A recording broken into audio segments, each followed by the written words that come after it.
Okay, this is the reason that I'm doing this little project. This is the hops from Grandpa's garden, and this project is going to be called Poppop's Pale Ale. Poppop's Fresh Hop Pale Ale. So we went to the brew store, and the first step is right there. That's our water and our specialty grains. Specialty grains. We use Crystal. We use 1 pound.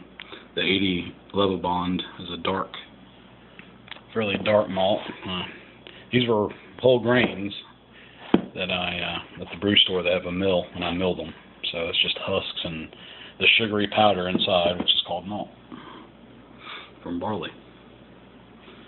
Let's see here, and it was $38 was the total bill for this batch for 5 gallons. Not bad.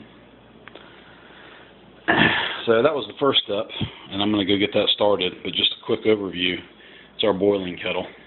In the boiling kettle is going to go this stuff at first, and that's going to give us the base for our wort with our specialty grains. Then we're going to add our malt extract, which is here in these bags. This is syrup.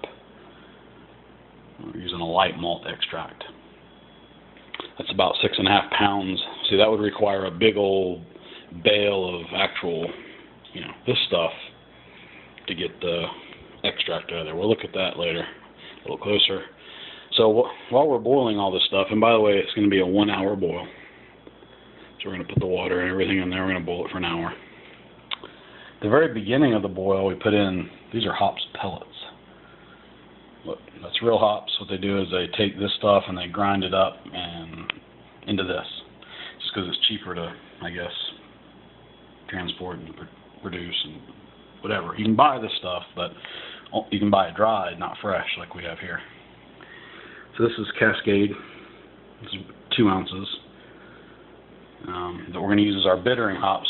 So it's going to boil for an hour, and when we're 45 minutes into the boil, so when there's 15 minutes left, we'll add the fresh hops. So these are our bittering hops. These are our flavor hops. Since these are the fresh hops, this is where we want our flavor from.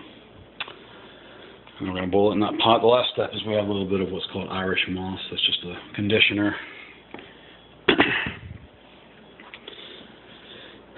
And then after that's all boiled and cooled down, which, by the way, while I'm talking about cooling down, this is a wort chiller. It's just a copper tubing that's coiled around, and you run cold water through it.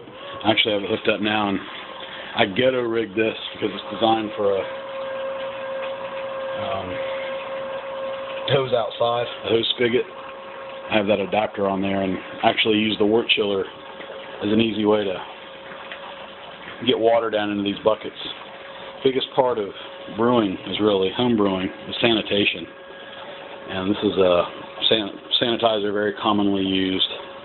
It's basically an acid, but it's food grade, so the stuff foams up, and even if there's some of this foam left in there when you're done, it's all good. It's not going to hurt you, but it is going to kill all the bad stuff.